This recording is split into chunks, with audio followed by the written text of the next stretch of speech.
Welcome to RSWG, the weekly segment where you, the viewer, get to ask us questions. And we try to answer them. That's my line, man. Sorry. Yeah. First question comes from Samantha. She asked, what is the inspiration for Murdered Sole Suspect? So it said that the inspiration for Murdered is shows like Lost and Alias, so things with like a lot of twists in them and weird plot points and stuff. So that doesn't give me hope for the game. I don't know. It makes me kind of interested. I don't know. Lost's like big monster was Fog. Yeah. Fog with like pictures of the production cast in it. Yeah. Well, it's not coming out until a lot later, so I guess we'll see more when it comes to it. This one comes from Tiffany. She says, "What console do you prefer to play?" Xbox. PC. Really? Yeah. I thought we were going to say the same thing. We had this rehearsed, man.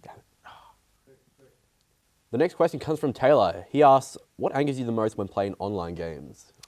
What angers me the most is definitely people who don't play for the objective. They play for like kill counts. Yeah, kill counts and stats and stuff like that.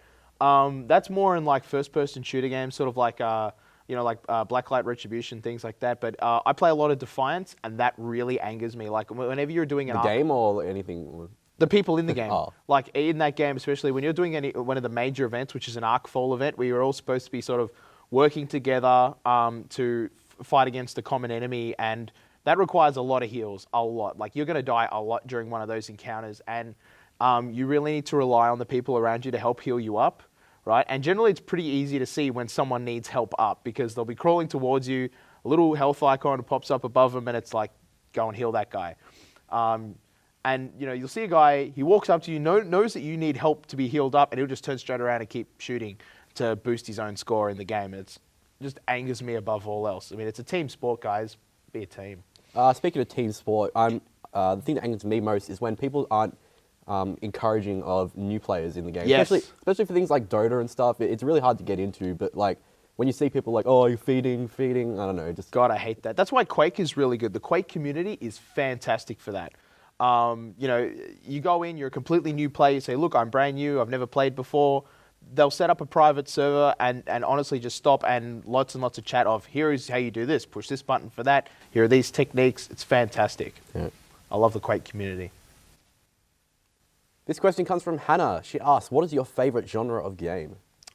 That's a tough question. But if I really had to narrow it down, I'd probably say turn-based strategy. Well, that's weird because I was going to go with real-time strategy. Oh, there you go. Opposites attract.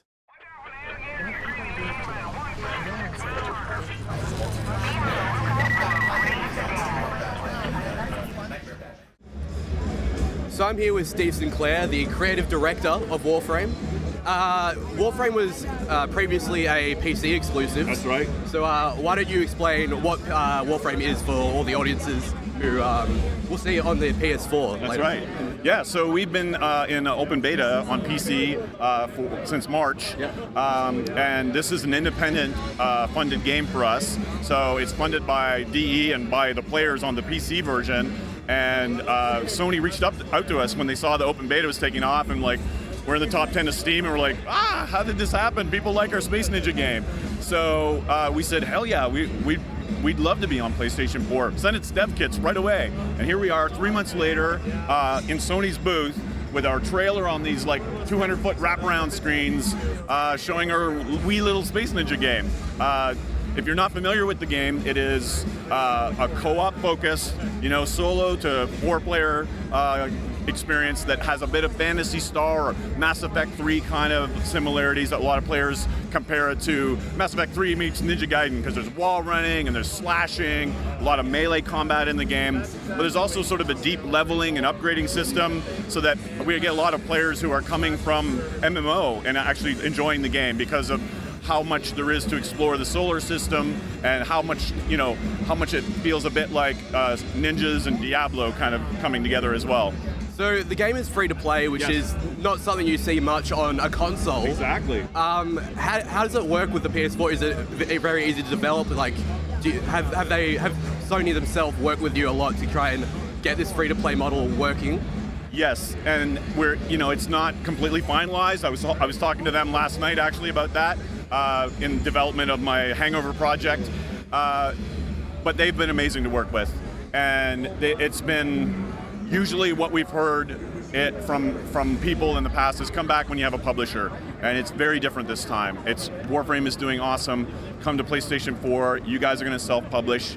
Let's talk about how your system works for supporting the game and the monetization. It's been very collaborative. The hardware itself is absolutely incredible, running 1080p here after only 3 months. There's more stuff that we can do to zazz it up, but so far it's been an incredible experience.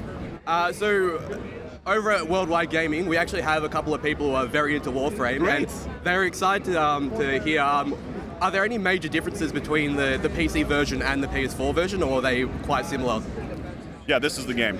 So this is Update 8 running on PlayStation 4. So if they're Warframe fans, they would know what Update 8 means, and I can go build my dojo, and I can go grind for all those crazy materials it takes to build your dojo.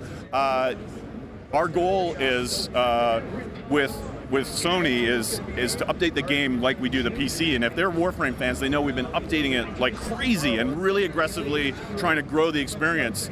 And one of our concerns was going to the console was, would that slow down? Yeah. Right? Because generally the console is like DLC, right? 3 months or 6 months. All that lead time is horrendous for us. It would be stifling for the development of the game.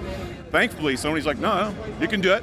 Update it all you want. So that means that we're going to keep those games in sync. And what we're talking about with them is being able to play between the PlayStation 4 and PC in the same play space, so you can co-op with a guy on the couch or at his workstation. So their willingness to do that is going to mean great things for Warframe players. Finally, why don't you just tell us when it will be out? Well, all Sony has told us is fall, so we're going to go launch with the PlayStation 4 launch day.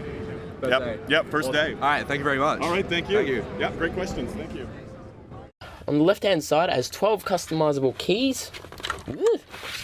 They fold up into a nice, convenient, little, compact, visually consistent. Oh man, what the? Is the design's kissing? The moose.